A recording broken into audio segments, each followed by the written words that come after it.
সালামু আলাইকুম, কেমন আছেন বন্ধুরা? আশা করি ভালো আছেন। তো আজকে নিয়ে আসলাম আরেকটা ব্লগ আপনাদের জন্য। দাও বাবা, রাজু ভালো আছো নি? আসসালামু আলাইকুম। ভালো আছি। তো এখন কাতারের পরিস্থিতি এখন কি অবস্থা? তো তোমরা ফিরে ভিসা আইছো, আমি তো বা কোম্পানি আছি। কাতারের অবস্থা যারা যারা নতুন দেশে কাতারে আসতো তারা তাদের জন্য কি আপডেট দেবেন বলেন? কাতারের অবস্থা তো খুবই খারাপ। ফ্রি ভিসায় সে তো কোনো কাম কাজ নাই, সব বেকার পুরাইরা। আমরা তো সামনে আমরা দেখি আর আপনার 2-3 খানি খাওয়া দাওয়া নাই, বন্ধ, কাম নাই, পয়সা নাই। এখন আর কিতা করবার?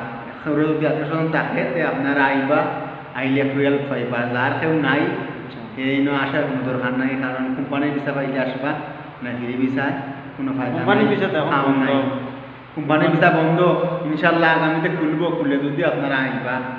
আর ফ্রি ভিসায় আইয়া কোনো চেষ্টা করবা না, আবার কেউ থাকলে আইবা, না হইলে আনা খাইয়া থাকতে হইব। এটা হইলাম মেলা তামাকা সবাই।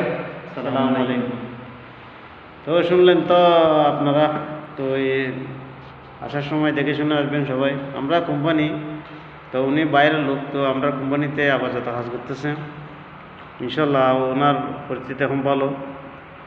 তো সবাই ভালো থাকবেন, আমাদের জন্য দোয়া করবেন।